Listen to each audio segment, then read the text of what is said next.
The title of this presentation is called Depart from Me, Ye That Are Without Torah. It is written in the Bible in Matthew 7:21-23. However, before I continue, I would like to mention for clarification. In my studies, I use Yod He Vav He in Hebrew, which I pronounce as Yahweh. Some people pronounce the 4 Hebrew letters of Yod He Vav He as Yehovah and others as Yahuwah, instead of Lord, which is a title and not a name. I also use Yeshua instead of Jesus, which is not a translation but a transliteration. The name Jesus really has no meaning, in Hebrew nor in English. Yahweh and Yeshua are the actual, original Hebrew names that speak of our Savior's true nature and character. For this reason, I prefer to use the Hebrew names. So let's go back to Matthew chapter 7, 21-23. Not everyone who says to me, Master, Master, shall enter into the reign of the heavens, but he who is doing the desire of my Father in the heavens. Many shall say to me in that day, Master, Master, have we not prophesied in your name, and cast out demons in your name, and done many mighty works in your name? And then I shall declare to them, I never knew you. Depart from me, you who work lawlessness.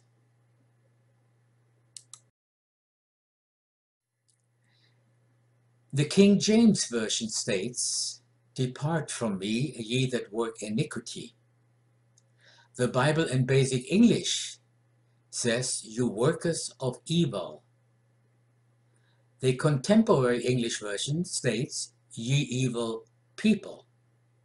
The Good News Bible translates it this way, ye wicked people.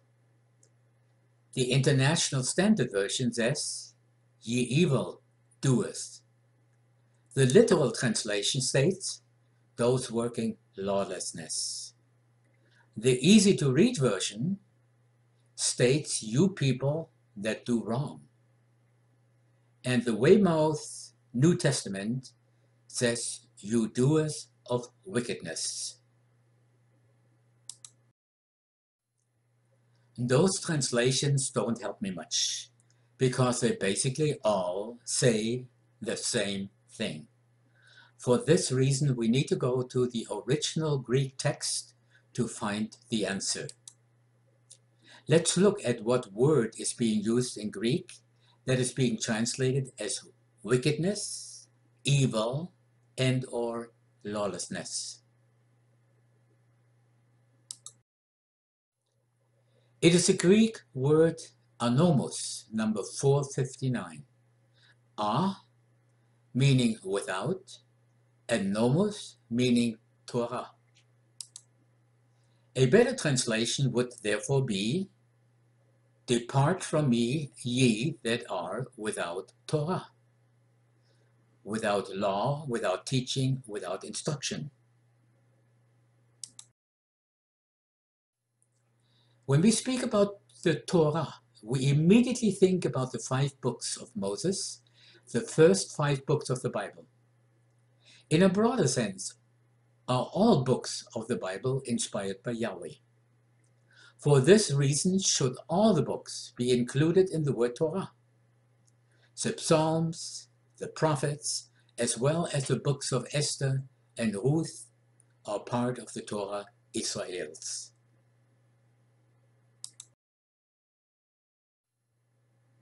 The Jews call these books the Tanakh, which is an acronym of Torah, law, of Nebi'im, prophets, and of Ketuvim, writings. That is for Christianity the so-called Old Testament.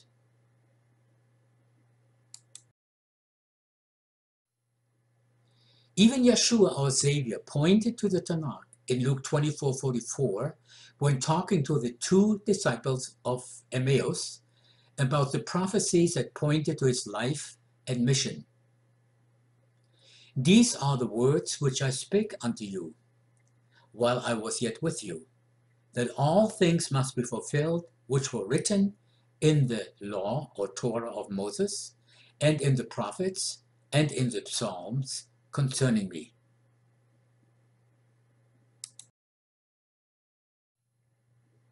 What does it tell us? Anyone can find salvation in Yeshua, the Messiah, just by studying the Tanakh, the so-called Old Testament.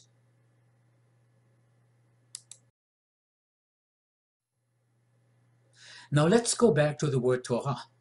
The Hebrew word Torah in our Bibles is mostly translated as law, which is not a good translation.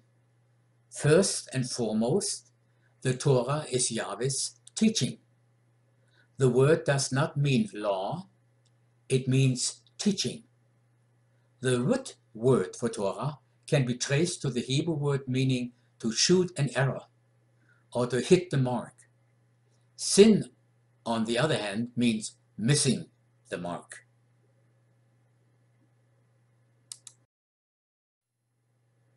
Again, Torah literally means teaching, whether it is the wise man instructing his son or Yahweh instructing Israel. It is Yahweh's teaching, hitting the mark of man's needs, including his need to know who he is and what his righteousness looks like. So when we look into the Torah, we look into the righteousness of Yeshua, we look at his very character. It also shows us what we are to look like, what our character must be.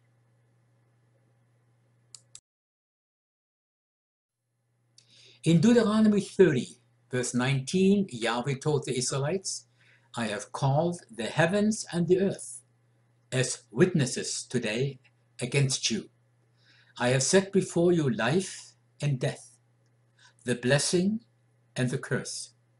Therefore you shall choose life, so that you live, both you and your seed.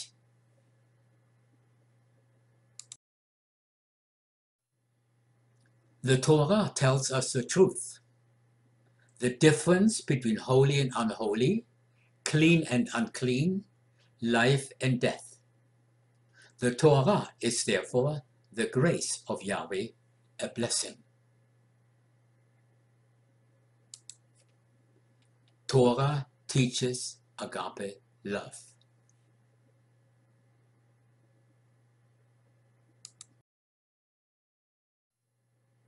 If those people in Matthew 7:23 would have studied and lived Torah, their good deeds would have been pure, unselfish, and acceptable. Galatians 5:14 puts it this way, for the whole law, the whole Torah, is fulfilled in one word, in the statement, you shall love your neighbor as yourself.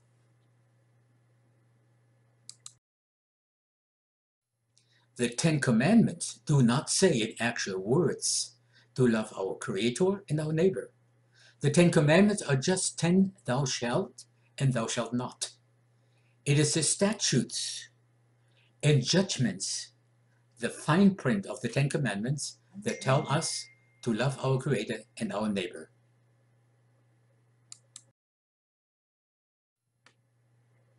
A famous Rabbi Akiva is quoted as saying, the commandment to love one's neighbor as oneself is the greatest principle in the Torah.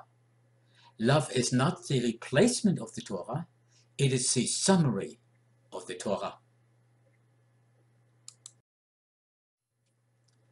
When Yahweh made human beings, he gave them an instruction manual to accompany them.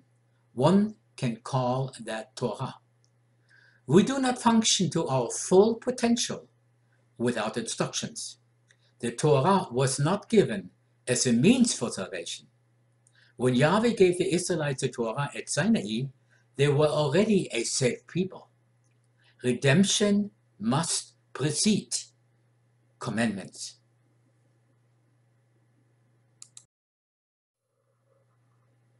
The idea that one can merit or earn salvation through works of obedience is called legalism. Legalism says I must obey God, I must obey Elohim in order to be saved. Grace, on the other hand, says I want and must obey because I am saved.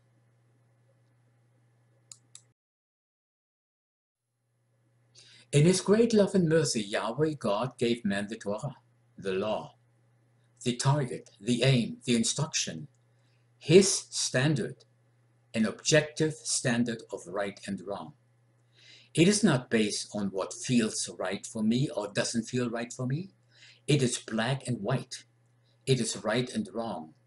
It is thou shalt not, what is clean and unclean, what is holy and what is profane. It is a universal standard of righteousness. What is hateful to you, do not do to your neighbor. That is the teaching of the Torah. Yahweh Elohim gave us detailed instructions so we know who we are, what is expected from us, how to behave, what to eat, how to stay healthy, what days and festivals to keep. He gave us laws and instructions of how to worship him as his people, his bride. The Torah is a description of what his people look like. Deuteronomy 4:6. The Torah reflects Yahweh's holiness, goodness, and righteousness. The Torah shows what sin is. Romans 7:7 and 1 John 3:4. The Torah reveals the wrath of Yahweh. Romans 4:15. The Torah leads us to Yeshua. Galatians 3:19-26. The Torah reminds us of the Creator through the weekly Sabbath. The Torah reminds us of the plan of salvation through the yearly appointed feast days.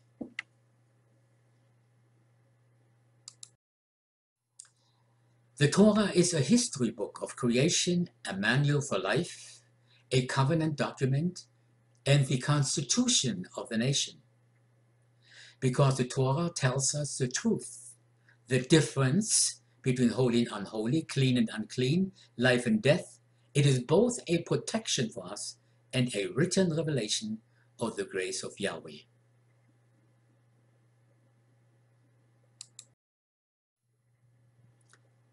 Every man, woman, or child who chooses not to live within the teachings of Yahweh, which produce life, is consigned to a place outside of the blessing and protection established by these teachings.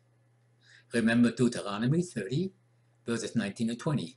I've taken this from the book called Torah Rediscovered by Ariel and Dvorath Berkowitz, from page 26 and 27.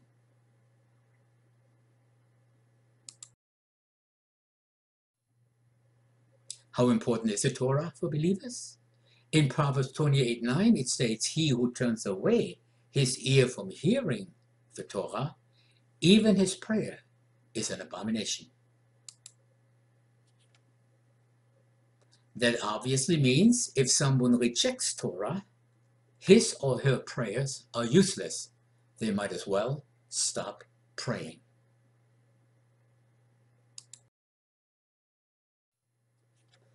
The reason Yeshua will say to many people, I never knew you, is because they nailed his Torah, his constitution, to the cross. They despised and rejected his instructions. They were without Torah, meaning they were evil, lawless, bad people in his eyes.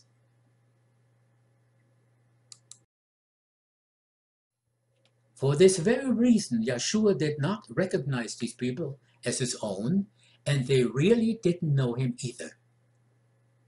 Did they follow a false Messiah? Did they have a false hope? Were they following traditions and teachings of men instead of a thus says Yahweh.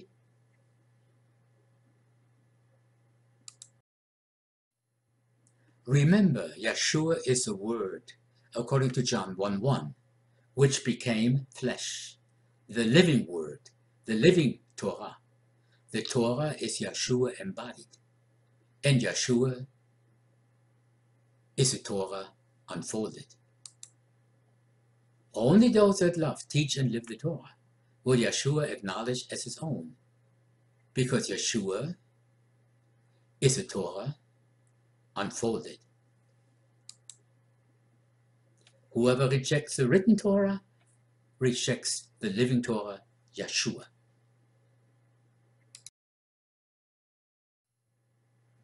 Listen what Yahweh has to say in Hosea 4:6 in reference to the Torah. It states, "My people are destroyed for lack of knowledge. Because thou hast rejected knowledge, I will also reject thee, that thou shalt be no priest to me. Seeing thou hast forgotten the Torah," that is in Hebrew law, the number 8453, "of thy Elohim, I will also forget thy children."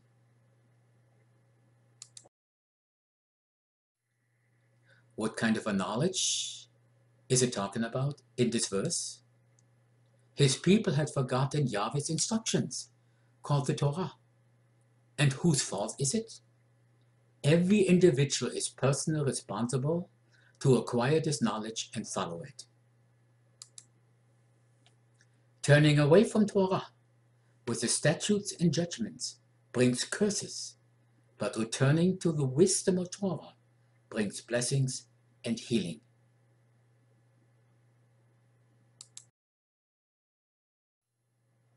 Yeshua said in John 10:27, "My sheep hear my voice, and I know them, and they follow me." And the Torah is Yeshua's voice. That means, according to Matthew 7:23, that his sheep are only those who hear the voice of the Torah, both the living and the written one, with the statutes and judgments, observe the instructions, and are sealed with them. See Isaiah 8:16. If the word of Yahweh is true, it must be consistent. If Messiah is true, he must be consistent with the Torah of Moses. The Hebrew Messiah, Yeshua HaMashiach, is consistent with the written Torah, but the Greek Christ of traditional theology is not.